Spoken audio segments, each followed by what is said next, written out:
इसकी शादी करा दे, घर में कोई मर्द जिंदा नहीं बचेगा। अल्लाह ने डॉक्टर को रगड़ने का एक मौका दिया है, दे दे रगड़। कल पंचायत में होगा। हाँ मीनू को लगाई थी दरख्त के पास सीढ़ी, सारा रोला सीढ़ी का ही तो है। गा के सुना। हाँ जी। हेलो फ्रेंड, मीनू के भाई जितने भी बुरे थे मगर उन्होंने अपनी बहन को गांव वालों से बचा लिया था। मगर वो मीनू की पढ़ाई के अब भी मुखालिफ थे कि इस पढ़ाई ने मीनू का दिमाग ख़राब कर दिया है, जिसकी वजह से वो उल्टे सीधे काम करके उन्हें पूरे गांव वालों के सामने शर्मिंदा कर देती है।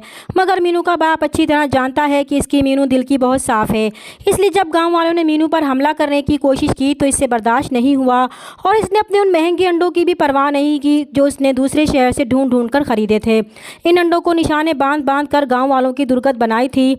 मीनू के भाइयों और बाप ने मिलकर गांव वालों को तो भगा दिया था मगर खुद भी काफ़ी मार खा चुके थे। मीनू ये सब देखकर बहुत डर गई थी कि अब इसके भाई ना जाने उसका क्या हशर करेंगे और शायद उसका घर से निकलना भी बंद कर देंगे। मगर मीनू का बाप जो हर मुश्किल में मीनू के साथ खड़ा है, वो मीनू को कहता है कि वो परेशान ना हो, उसका बाप अभी ज़िंदा है, इसलिए उसे किसी से डरने की ज़रूरत नहीं है। मगर मीनू के भाई इस वाक़े के बाद बहुत गुस्से में थे। मीनू का बड़ा भाई अपनी बीवी से ज़ख्मों की टकोर करवाते हुए अपने अब्बा से कहेगा कि अब तो वो समझ जाए वो गलत नहीं है, इसकी वजह से आज इतना बड़ा हंगामा खड़ा हुआ है। अगर इसने मीनू की शादी कहीं ना की तो इसके करतूतों की वजह से इस घर में कोई मर्द जिंदा नहीं बचेगा। इसके लाड प्यार की वजह से वो बिगड़ती जा रही है। मगर हर बार की तरह मीनू का बाप उन्हें मुंह तोड़ जवाब देकर खामोश करवा देगा तो मीनू सुख का सांस लेगी। दूसरी तरफ चेयरमैन नादिर खान जो डॉक्टर नौफिल के गाँव वापस आने से खुश नहीं है, वो मौके की तलाश में था कि किसी तरह डॉक्टर नौफिल को जलील करके इस गाँव से निकाल सके। जब इसका चमचा उसे सीढ़ी वाला वाक़या बताएगा और उसे मशवरा देगा कि इस वाक़े को बुनियाद बनाकर वो डॉक्टर नौफिल से अपनी बेइज्जती का बदला ले सकते हैं, इस डॉक्टर को रगड़ने का इससे बेहतरीन मौका शायद उन्हें फिर कभी ना मिले, तो नादिर खान को भी ये मशवरा बहुत पसंद आएगा और वो मीनू और गांव वालों को कहलवाएगा कि इस बात का फैसला वो कल पंचायत में करेगा। मीनू इस पंचायत को लेकर बहुत परेशान होगी कि ना जाने कल पंचायत में क्या फ़ैसला होगा। सुबह जब पंचायत शुरू होगी तो पूरा गाँव इस फैसले को देखने के लिए मौजूद होगा, जिसमें डॉक्टर नौफिल भी शामिल होगा। इसे बतौर गवाह बुलाया जाएगा क्योंकि बच्चों की मरहम पट्टी उसी ने ही की थी। वो खुद भी इस वाक़े से परेशान था, इसे मीनू से इस पागलपन की बिल्कुल भी उम्मीद नहीं थी।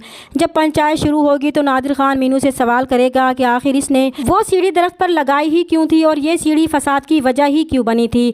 तब मीनू साफ साफ जवाब देगी कि ये सीढ़ी इसने डॉक्टर नौफिल के लिए इतनी मेहनत से बनाई थी ताकि इसे सिग्नल का कोई मसला न हो और वो आराम से अपने घर वालों से बात कर सके। डॉक्टर नौफिल क्योंकि शहर का रिहायशी है, वो दरख्त पर नहीं चढ़ सकता था, उसी की आसानी के लिए उसने ये सीढ़ी बनाई थी क्योंकि वो नहीं चाहती थी कि किसी भी वजह से डॉक्टर नौफिल इस गांव से जाए। और ये बात तो सब जानते हैं कि यहाँ डॉक्टर की कितनी सख्त ज़रूरत है, बस इसीलिए इसे बच्चों पर गुस्सा आया था। और ये जवाब सुनकर जहाँ नादिर खान शर्मिंदा होगा वहीं गांव वालों को भी समझ आ जाएगा कि मीनू ठीक कह रही है। इस तरह नादिर खान का ये वार भी खाली जाएगा। मगर डॉक्टर नौफिल मीनू की इस साफ गोई पर बहुत हैरान होगा। दूसरी तरफ रोशन का उस्ताद उसे माफ़ कर देगा और उसे दोबारा अपनी शागिर्दी में लेकर उसे गाना सुनाने को कहेगा तो रोशन मुश्किल में फंस जाएगा कि गाना कैसे सुनाए। तभी मुकद्दस उसे देखकर हंसेगी कि इसे तो गाना आता ही नहीं था। मगर रोशन इस बात से ज़रूर खुश है कि मुकद्दस अब इससे नाराज़ नहीं है। चैनल पर नए हैं तो प्लीज़ चैनल को सब्सक्राइब कर दें। मिलते हैं नेक्स्ट वीडियो में, तब तक के लिए अल्लाह हाफिज़।